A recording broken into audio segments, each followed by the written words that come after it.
はい。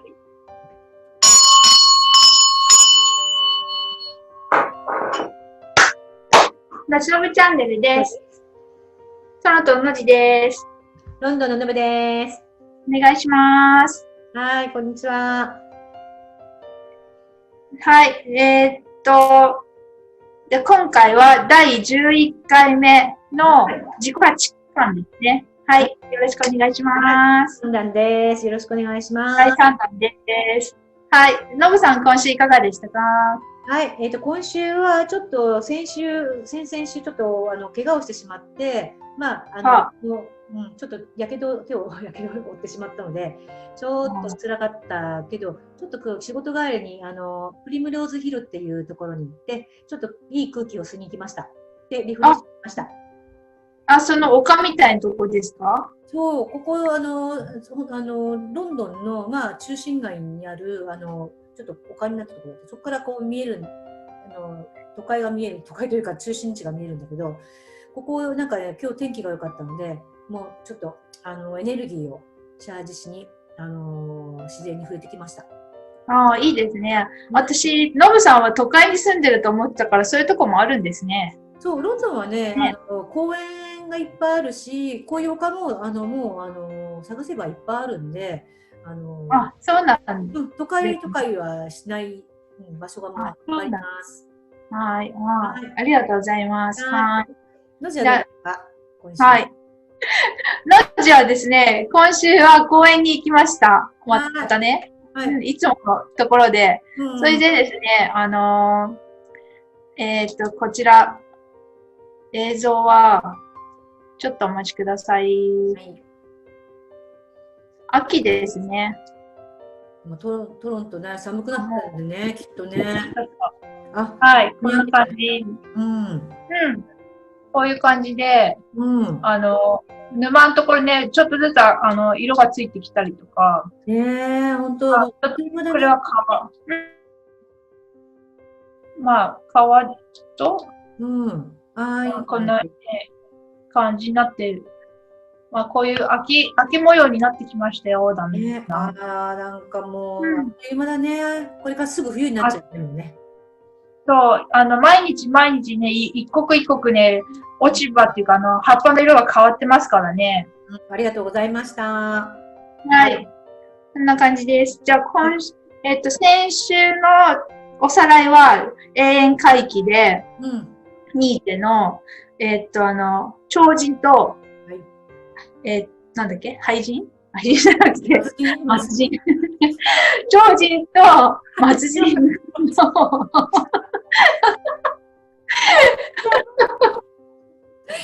どっちを取りますかってところで、ね、明るい人生を取りましょうってことをしましたね。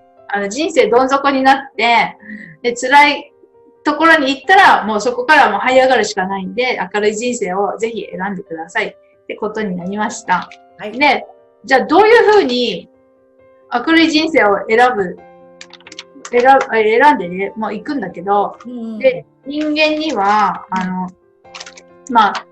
なんていうの、発達過程があるじゃないですか。一応精神発達過程があって、っていうことで、やっぱりいきなり超人になるって言ってもなかなかね、できたもんではないんで、難しい。じゃあそこで、ニーチェのアドバイスは3段階あります。で、第1段階はラクダのように、第2段階は獅子のように、3回目は子供のようにっていう3段階を得て、人間のね、精神の発達を、促していき、で、超人になってどんどん行きましょうよってことなんね。で、それは何かというと、ラクダってこのね、イメージ的に、お荷物をいっぱいこう、負わされてさ、頑張ってこう、歩いて、砂漠を歩くって感じじゃないですか。で、そういうように、やっぱり、人間も知力、体力、あと精神力みたいなのつけて、大変だ、最初は大変なんだけど、赤ちゃんでも何でも筋肉つけるじゃないですか。それと一緒で、重いものでもね、ちょっとずつでも頑張ってね、辛い時もあるけど、子供をつけて学校に行き、で、運動もして、で、自己管理もし、うん、で、力をつけていこうっていう段階がラクダなんですって。なるほど。ね、次には、今度は獅子ね、百獣の王だから、獅子は何何の家庭かな？ライオンはね、うん、こう、自由を求めて、うん、で、独立段階みたいになるって。だから今までの知識とかさ、使ってさ、もう自由にもうこれを使ってやっていこう、こうしようってもう、ね、まあ言ったら自立するっていう感じみたいで、だからね、常識に惑わされないで、まあ、ノーと言えるところも強くなるから言えるかなっていう感じだね。自由にやっていこうと、こう独立心を持ってっていう段階みたいで、ね。だから、まあ自信を持ってみたいな感じになるのかな。で、次の子供、3段階の子供は、もう、そういうのはもういい。子供は自由に、無心に、ね、楽しむ。自由に生きよう。なるほど。獅子の自由とはちょっと違うのかもしれないけど、もっとこう、無邪気に、無条件に、子供って何やっても、なんていうの、可愛いし、本当だね。なんか、許される、存在だし。ね。ね、だって自分が泣きたいと思ったら泣く、怒りたいと思ったら怒る、もうやりたいと思ったらやるって、本当素直に生きる。そうね。そう。だから何でも自分のやりたいように想像できる。想像して、で、今この瞬間を生きる。というのに、もう何もこだわらずに、まあ子供のように生きましょうっていう段階が、やっぱりこの子供の段階なんだってね。あとはね、もう一つは、運命愛っていうのがあって、ね、その、ね、段階がいろいろあるから、たまにはさ、きついことも受け入れにくい人生だったりするときもあるしさ、山あり谷ありね、こんなになってるから、もういっぱいあるよ。ね、いい時ばかりじゃないからさ、そういう時も全部肯定的に受け入れましょうっていう、それが運命愛。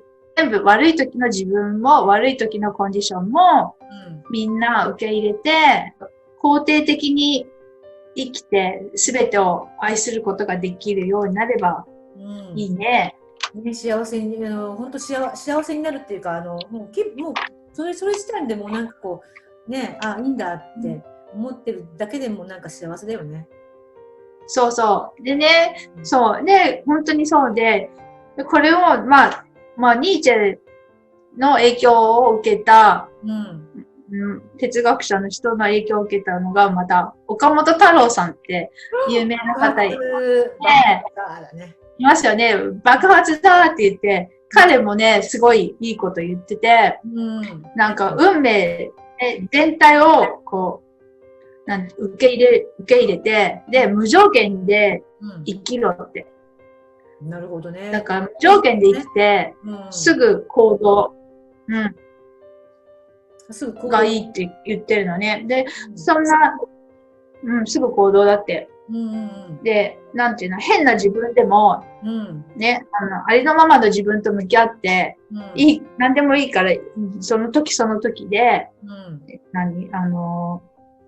そう、向き合って、とにかく無条件で生きろって自分の生きたいようにじゃないけど、信念を持って生きろみたいな感じ。ね、だからそう自信があろうがなかろうがやって、もうそれでいいんだね。いいんじゃないっていうところだよね。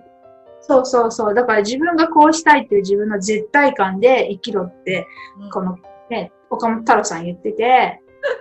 いやいや、なんか、そう、絶対価値観なんだって。それが大事だって。で、やっぱりさ、すごいなって思うのは、自信などいらないんだって。だから、自信なかったらどうしようってか思うじゃんね、普通。でも、なんかそんなおこがましいものはいらないんだって。だからね、それだけ真剣に、自分をなんていうの、ぶつけていけみたいな感じなのかな。でもさ、自信なくてもさ、やっていくうちにさ、なんとかやっちゃったら、なんとかそれが自信になる時あるからさ、意外に当たってるかもね。だから、なんか自信とか言ってる段階では、つけてるとやっちゃったら自然に自信って出てくるような気がするけどね。自信持ってから何でもしますとかって言うけど、そんなの待ってたって来ないからやっちゃってどんどん自信つけるとかさ。なんかよくないけど、自信があるように見えるっていうのはどうも、湧いてくるんじゃなくて、他人が見て受ける印象なのかな。私もそう思う。だって別に関係ないもん、自信があろうがなかろうが、自分でいいと思ってりゃいいじゃない？だから、そうなんでもね、よく自信がなさそうに見えますねとかさ、もっと自信持ってくださいとかって、まあ、言われたりするじゃない？でもね、それってやっぱ他人からの目線なんだろうなとも思うよね。で、意外に自分に自信がないとか言いながらもやっちゃう人もいるからね。こう行動を起こす人もいるし。ね、だから、まあそこで不安になっちゃったりするね、したらやっぱり自信なさそうに見えちゃうんだけど、それはやっぱりそれだり他人の価値観なのかな。なんかそういう感じだね。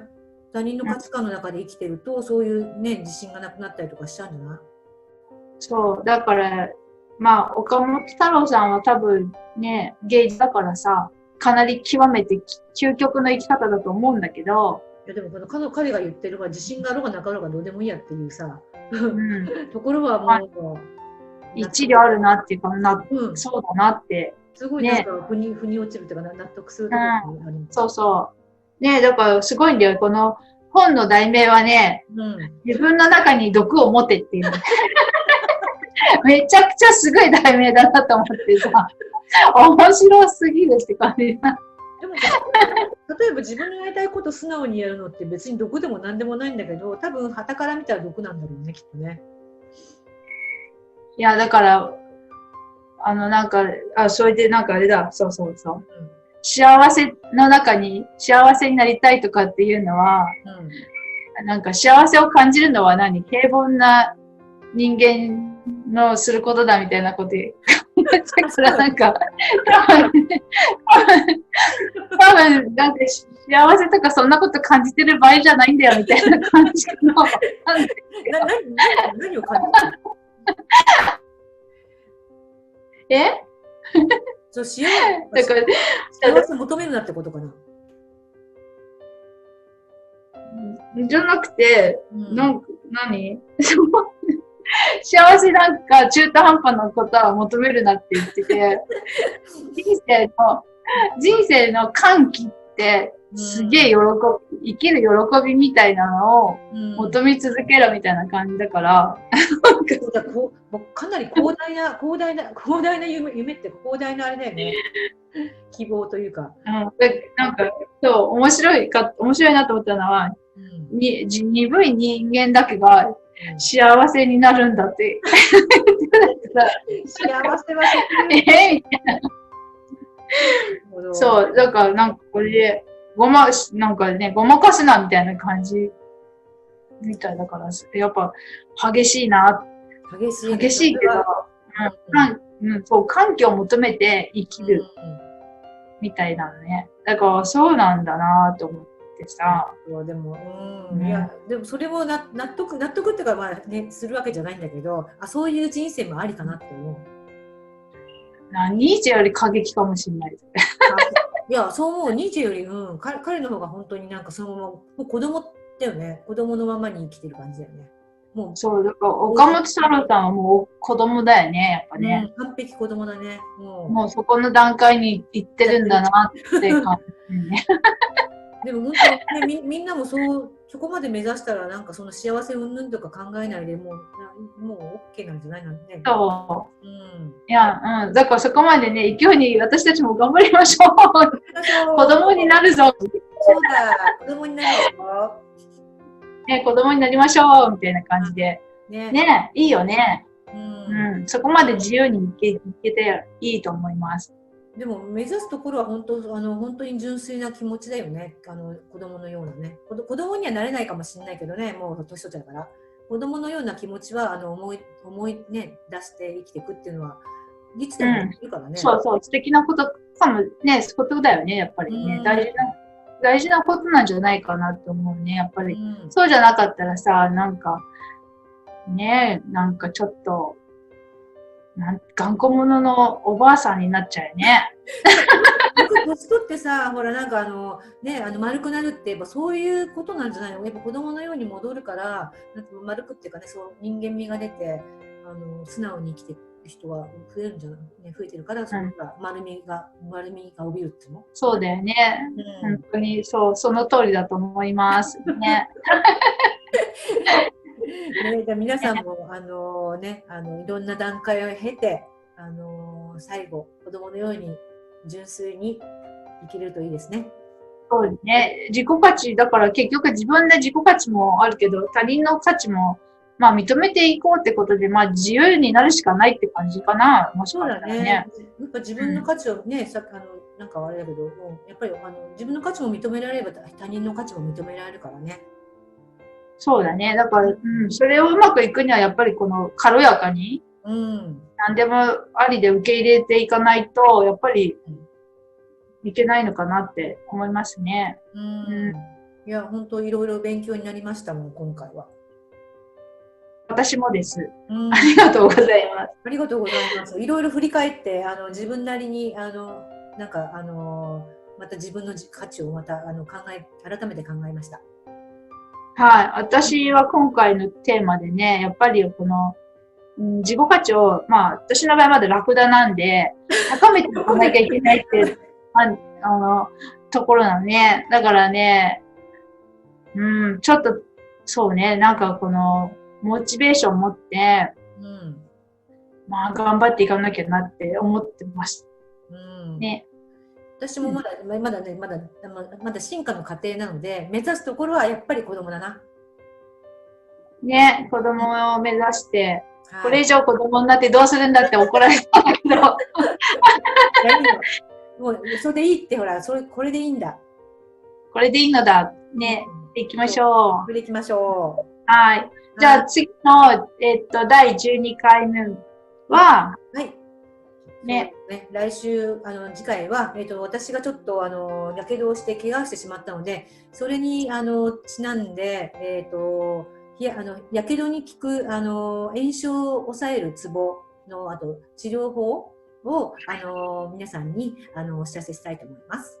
はい、楽しみに待ってます。楽しみにしていてください。はい。どうぞ、チャンネル登録もお願いします。はい、ありがとうございました。それではまた。さよなら。チャオチャオ。